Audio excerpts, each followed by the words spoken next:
복되고 좋은 날입니다. 사랑하는 여러분, 마음 정돈하고 예배드리겠습니다. 다 같이 사도신경으로 우리의 신앙을 고백합니다.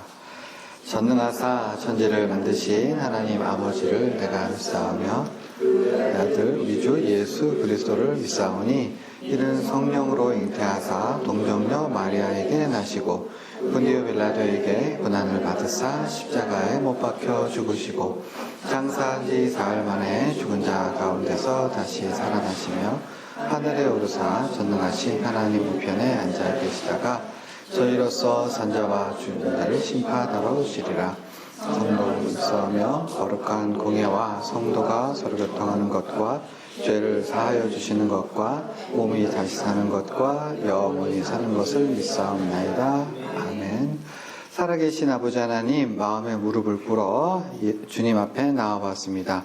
이 자리에서 고개를 숙인 심령 위에 주께서 피 묻은 손으로 친히 안수하여 주시고 우리의 몸과 마음을 깨끗하게 정결하게 하시고 위로와 안식을 덧입혀 주옵소서. 참으로 이 시간이 하나님의 얼굴을 뵙는 귀하고 좋은 시간 되어지도록 성령께서 인도하여 주옵소서. 주여 우리의 예배를 흠양하여 주옵소서. 감사드리며 살아계신 예수님의 이름 받들어 기도하옵나이다. 아멘. 찬양하겠습니다. 사모하니 친구가 되시니 우주 예수님은 아름다워라. 산 밑에 백합화요 빛나는 새벽 주님 영원을 기다리도다. 내 맘이 아플 적에 그 뒤로 계시며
자, 오늘 같이 은혜를 나눌 하나님 말씀은 사도행전 22장 4절 1절입니다. 내가 이 돌을 박해하여 사람을 죽이기까지 하고 남녀를 결박하여 옥에 넘겼노니. 아멘. 사도행전을 우리가 살피고 있죠. 근데 사실 사도행전은 누가복음과 짝을 이루고 있습니다. 누가복음에서는 예수님께서 이 땅에 오신 사연과 무엇을 하셨고 또 어떻게 고난을 받으셨으며 죽으시고 부활하신 사건들, 예수님의 일생을 이제 그려내고 있고요. 그에 이어지는 후편이라고 할 수 있는 이제 사도행전에서는 부활하신 이후에 그 예수님을 따랐던 제자들, 사도들이 어떻게 행했는가를 보여주고 있습니다. 누가복음은 예수님 이야기고 사도행전은 제자들 이야기입니다. 그런데 이 두 작품 모두 누가가 썼잖아요. 그래서 누가는 이제 누가복음을 쓸 때 사도행전을 염두에 두고 누가복음을 썼고요. 그리고 사도행전을 쓸 때는 누가복음에 기록된 사실들을 염두에 두고 사도행전의 이야기를 전개해 나갔습니다. 그러니까 하나의 연작으로서 1편, 2편 내지는 1부, 2부로 되어진 그 모든 스토리를 정리해 나가고 있는데 이 전체적인 구조를 누가는 그려내면서 두 사건을, 그러니까 예수님의 이야기, 제자들의 이야기를 엮어내고 있는 건데 그런데 이 전체적인 이야기에서 특이점이 발견되고 있어요. 한 사람이 누가복음과 사도행전을 썼기 때문에 이렇게 전체적인 그림을 그려낸 특성이 있는데요. 뭐냐 하면 공통의 이야기가 똑같은 이제 구조로 되어 있는 거예요. 좀 설명을 드릴 건데 누가복음에서 이제 성령님이 임하실 때 어떻게 비둘기처럼 성령님이 형체를 가지고 예수님께 임하죠. 그런데 사도행전은 똑같이 성령님이 아주 독특하게 불의 혀처럼 보이는 형태로 제자들에게 이렇게 임하게 됩니다. 사도행전에서는 이제 누가복음에서는 예수님이 움직이지 못하는, 중풍병에 걸려서 움직이지 못하니까 사람들이 들 것에다가 그 사람을 예수님 앞에 데려와서 그래서 예수님이 그 중풍병자를 고치시잖아요. 근데 사도행전도 똑같은 사건이 나와요. 성전 앞, 미문 앞에서 구걸하던 그 걷지 못했던 옛날 성경, 개역 성경으로는 안진뱅이로 되어 있던 사람도 똑같이 사람 움직이지 못하니까 사람들이 메어다가 그 성전 미문 앞에 두었고 그렇게 메어서 자리가 옮겨진 그 사람을 누가? 베드로가 고치게 됩니다.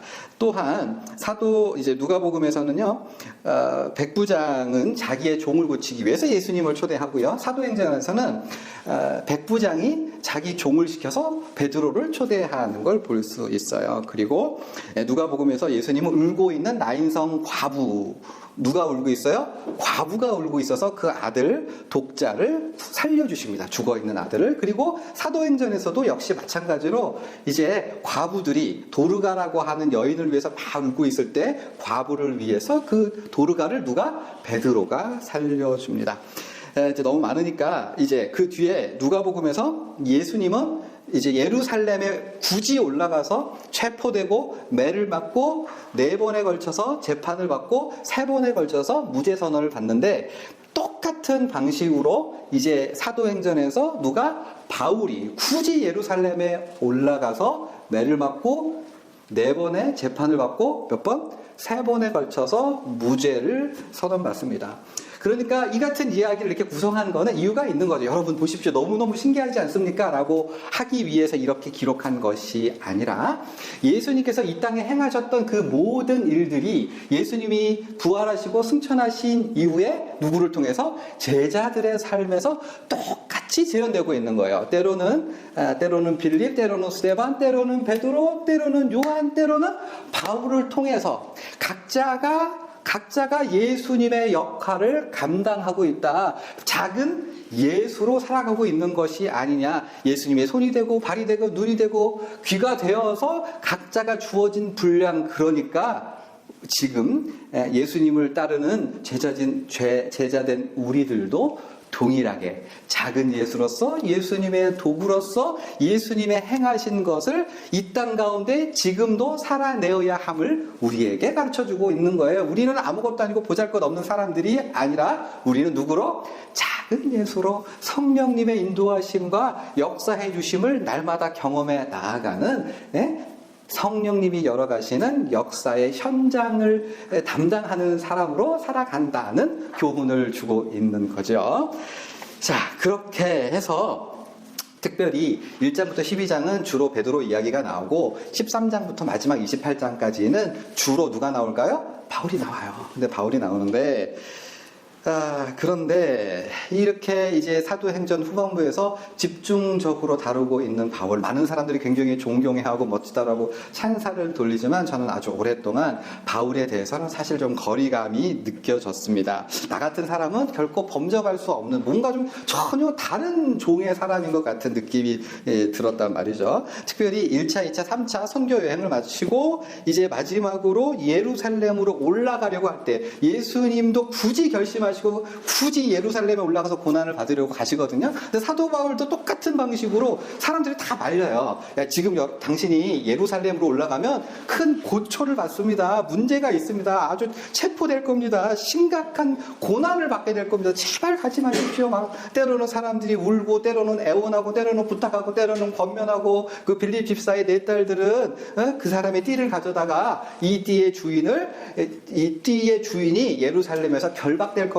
아주 눈에 보이는 생생한 예언을 해주고 그래도 도무지 고집불통으로 말을 듣지 않고 뭐라 그래요? 나의 생명을 좀도 아깝게 여기지 않는다. 예수님을 위해서 내가 죽을 각오가 되어 있다라고 해서 굳이 올라가는 거죠. 그래서 기어이 로마 군인에게 체포되어 매를 맞고 예루살렘의 유대인 앞에 서게 돼요. 재판을 받기 위해서. 그래서 이제 그 사람 앞에서 자기의 인생에 대해서 내가 어떻게 이런 사람이 되었는가를 증거하는 그 중간에 나온 말씀이 오늘 본문 되겠습니다. 같이 한번 읽어볼까요? 내가 이 돌을 박해하여 사람을 죽이기까지 하고 남녀를 결박하여 옥에 넘겼노니.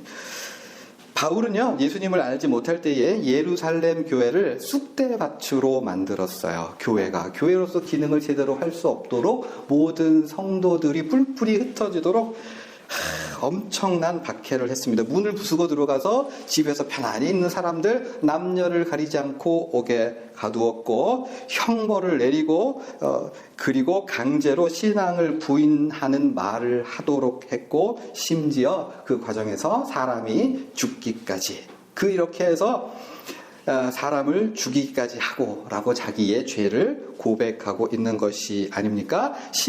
그러다가 다메섹 도상에서 살아계신 부활하신 예수님을 만났고 완전히 변화됐어요. 성령의 충만을 받았고 그가 가진 모든 학식을 동원해서 수많은 사람을 주께로 돌아오게 했습니다. 그래서 많은 열매를 얻었고 많은 교회를 세웠고 십수년에 걸쳐서 눈부신 선교의 역사를 이루어냈어요. 근데 사랑하는 여러분, 그런다고 해서 오늘 본문에 고백하고 있는 바울의 이전에 행했던 어둡고 이 잔인했던 일들, 심지어 사람을 죽이기까지 했던 일들이 사라질까요? 야, 그때는 내가 그랬지라고 하면서 밥 먹으면서 웃으면서 야, 내가 그때는 사람들을 예수 믿는다고 두들겨 팼어 이러면서 이 예루살렘에서 행했던 악행을 자랑스럽게 아니면 추억 삼아서 내지는 안주거리로 이야기할 수 있었을까요? 그러기에는 너무 비극적인 일인 거죠. 그리고 생각해 보십시오. 예루살렘에 거하는 성도들의 마음은 어떠했을까요? 거기서 살던 정든 고향을 등지고 사랑하는 사람과 이별해야 했던 사람들을 생각해 보십시오. 바울에게 두들겨 맞은 사람의 아들과 딸의 입장에서 바울의 설교와 바울의 행적과 바울의 선교 사역, 선교 보고를 들을 때 그게 좋게 들렸을까요? 아무리 기적을 행해도 저 사람 때문에 우리 사랑하는 스데반 집사가 죽었어. 저 사람 때문에 우리 남편이 그때 신앙을 배반했지. 저 사람 때문에 우리 엄마 허리 다쳐서 골병 들어서 지금도 고생하고 있지. 그런데 그뿐만 아니라 그러한 사실을 누구보다 잘 알고 있었을 사도 바울의 입장에서 이 과거 자기가 저질렀던 예루살렘의 핍박과 박해의 사건들은 바울 인생에 늘 어두운 그림자로 이제 기도를 마치고 자리에 누우면 이때 자기가 행했던 악행이 생각나지는 않았을까요? 바울 평생에 큰 짐, 그게서 내가 예루살렘에서 죽어야겠지라고 하는 생각을 하지는 않았을까요? 지금 예루살렘으로 올라가면 고초를 당할 것, 체포를 당할 것, 죽을 수도 있는 것을 성령님이 알려주셨어요. 수많은 선교지에서 각 성에서 모든 사람들이 사도 바울을 말렸습니다. 그런데 왜요?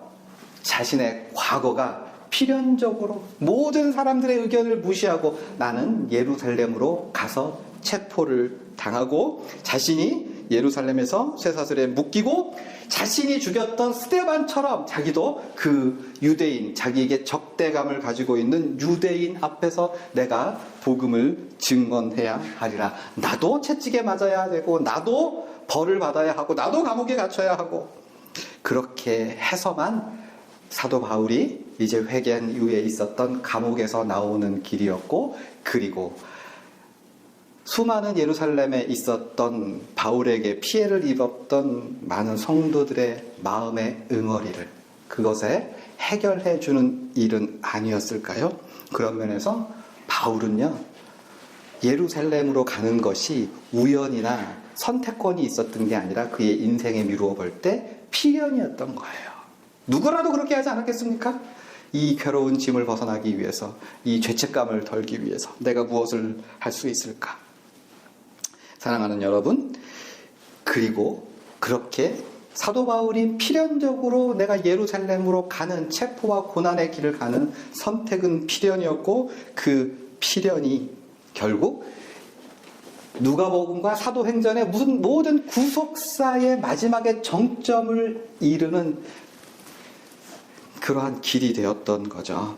마음의 짐으로 쩔쩔매었던 바울의 그 처량함은 하나님께서 그리시는 큰 그림, 위대한 구원의 역사의 페이지를 결정적으로 이루게 되었던 거예요. 그래서 사도 바울은 예수님과 같이 체포되고 맞았고 4번의 심판을 받고 3번의 무죄 선언을 받고 누가복음과 사도행전의 위대한 역사를 이루는 한 사람이 되었던 거죠. 이것이 바로 하나님이 하시는 일이었고 우리의 눈에는 기가 막히게 놀랍고 기가 막힌 놀라운 위대한 그러한 역사가 될 수 있었던 겁니다. 설교 정리합니다. 사랑하는 여러분, 어떻게 사도 바울이 처량해 보이고 안쓰러워 보이십니까? 그가 예루살렘을 가기로 선택했던 것이 여러분들의 마음에 어떻게 다가오십니까? 우리가 이 땅 가운데서 처량한 사연, 안쓰러운 사연을 안고 아무렇지도 않게 살아간다고 해서 사랑하는 여러분 결코 서러워하거나 슬퍼하지 맙시다. 왜냐하면 우리의 사연은 우리의 사연은 처량한 사연은 하나님께서 다 헤아릴 수 없는 하나님께서 그리시는 큰 이야기의 아주 별과 같이 보석과 같이 빛나는 큰 이야기의 한 부분이기 때문입니다. 기도하시죠.